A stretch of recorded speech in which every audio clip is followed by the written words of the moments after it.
Hey YouTube, this is Nick and today we're gonna talk knives. So, my EDC, right? This is what I carry every day.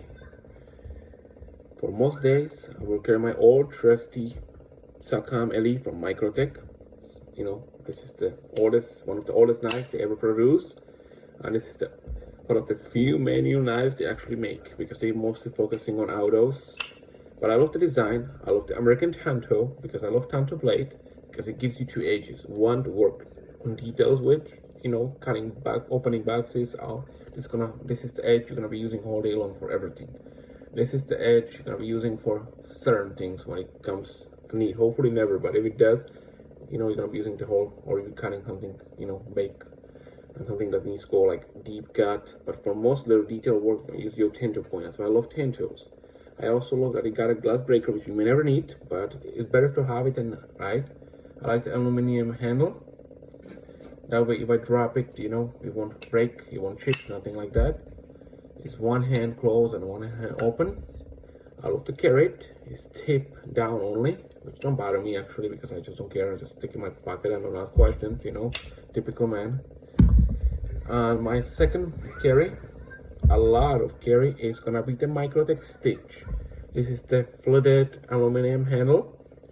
This is something more like spear point blade, kind of weird shape, but I like it because you can actually choke up on it for detail work. You'll be able to cut things.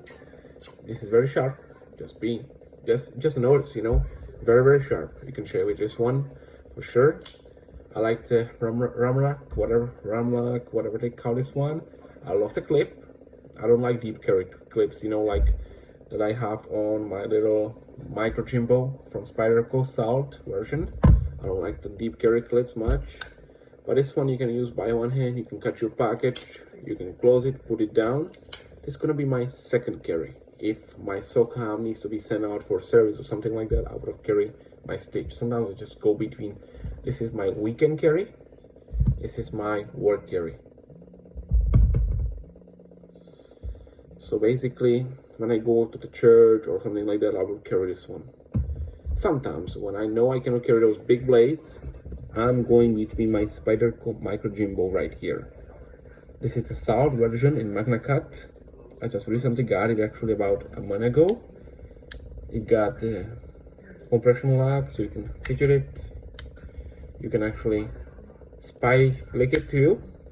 It's designed by Mike Janich, and it's actually meant to be able to carry in zones where you cannot carry a big blade. So because it's only 2.5 inches, so like Chicago, New York, DC, LA, whatever places, you cannot carry larger than 3 inches or larger than 2.5.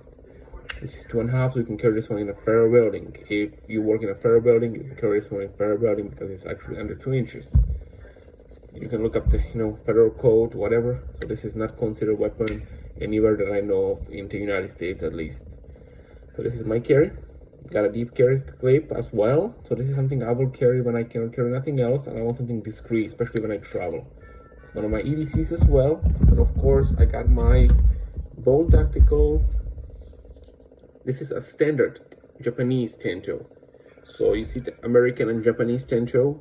American is more like down. This is more like continuous. As you can see, it's more like a point, better piercer, better utility knife. Right here, this is something I'm gonna carry if I wanna be a kind of discreet. I want something cheap I can possibly use and throw away. This is something I wanna carry. It's made by Bone Tactical. It's something I will carry for that reason. Okay. Then I got one of my fixed plates here from Bone Tactical, EDC Kang. You can carry this one as both these. You can carry on your neck, which I hardly do. I just clip this to my waistband if I need to go anywhere. Clip this to my waistband or to my vest at work, whatever. But on this one here, I like it. It's custom made. This is something I will put in my backpack if I travel out of the state or something like that and I want to have a little fixed plate. Instead of having, let's say, my SOCOM Elite, I'm gonna carry this one. It's maybe in my car or something like that. And this one is more like, hey, if I'm gonna destroy this one and I want to leave it behind, okay? Let's say I'm going out to Las Vegas and I get drunk, you know what I mean? And I'm down eating at a restaurant. I come out, I'll walk you know, and somehow I lose this one. I won't cry, okay?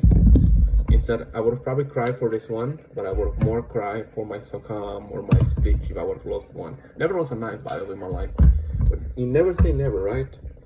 So this is what I normally EDC. On a type of other item, of course, that I will not show today, you know. But mostly, I love fixed blades. I like it's not even much of a Japanese made, you know, wrap. This is just something somebody just, you know, put on, like, don't know what the heck they're doing, you know what I mean, just to make it effective. It's effective, of course, but, you know, Japanese hand wrap, you know, would be actually cross, and there's a lot of techniques involved. There has to be a special paper put between to make it tight, you know what I mean. This is paracord. Japanese wrap is not. It's a silk, you know, on a raised skin, okay, with paper involved, stuff like that. It's a very, very sophisticated process. You need to be where you need to have it tight all the time to not unwrap it, okay? This is my carrier handles made out of coffee bags.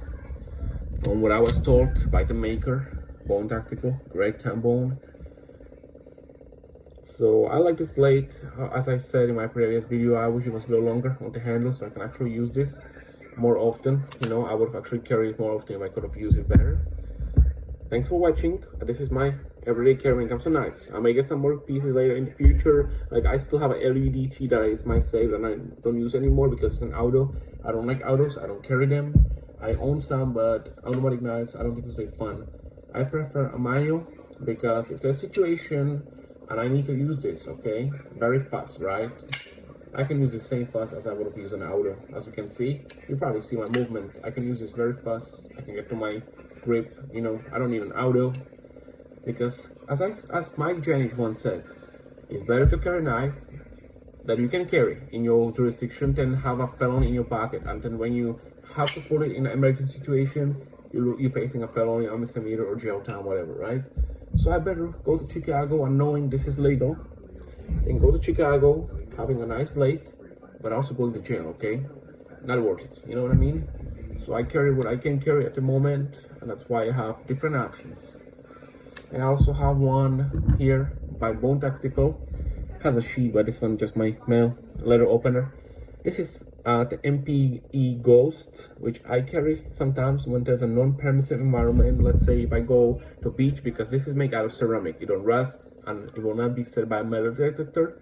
You know, so if I, let's say, go to places, of course, not the airports, not the government buildings, I'm talking about like private venues, private concerts, and I feel like I want to go armed, this is the option. Do I do it? No, not often. If I feel that maybe possibly need to do that, I have the option. You know, do I advise for somebody to do it? Absolutely not, okay? This is my choice, and if I decide to carry somewhere where there's not a permit to carry anything like this, I'd rather get caught with this one than without this, you know, when it comes to certain venues, certain private events, certain private buildings, stuff like that. Because these days, you never know what you can get yourself into. You may go visit a museum and out of something, there's a crazy guy with a gun, you know, running through or something. So it's always good to have something like this. And so this is actually harder and sharper than steel. It still cuts like a regular knife, okay, like a regular steel knife. But I can swim with this one on my vacation at the beach, okay? You know what I mean? Like, I can swim and I don't have to worry about rust. You know, like, I can swim with my Spyderco, but this one I can have in my sheet, in my trunks, and I can actually swim in the ocean with this one. I don't have to worry about rust. You know, I can be on the beach, on the boat, fishing, cutting the bait, whatever, and I don't have to worry about rust. So I keep this one in each room of the house, you know, just for the reason of cutting things. Not anything to do with using it as a weapon, anything like that. I have one in my garage when I do cardboard cutting, so I have to do my other knife, because this one don't get dual. It's ceramic, you don't get dual, so you can keep cutting and you don't have to worry about sharpening. So I use it actually around the house to cut things like cardboard and opening boxes. And here I keep my office on my desk. Actually, I keep it as a letter opener, so when I get a letter, that's what I use to open. Then it goes back to this pen and pencil cup right there. So basically that's my options. I got some tomahawks and I got some other options that I have, you know, but this is my main, you know, EDC that I come here and carry this every day basically. Thanks for watching, and comment what is your EDC.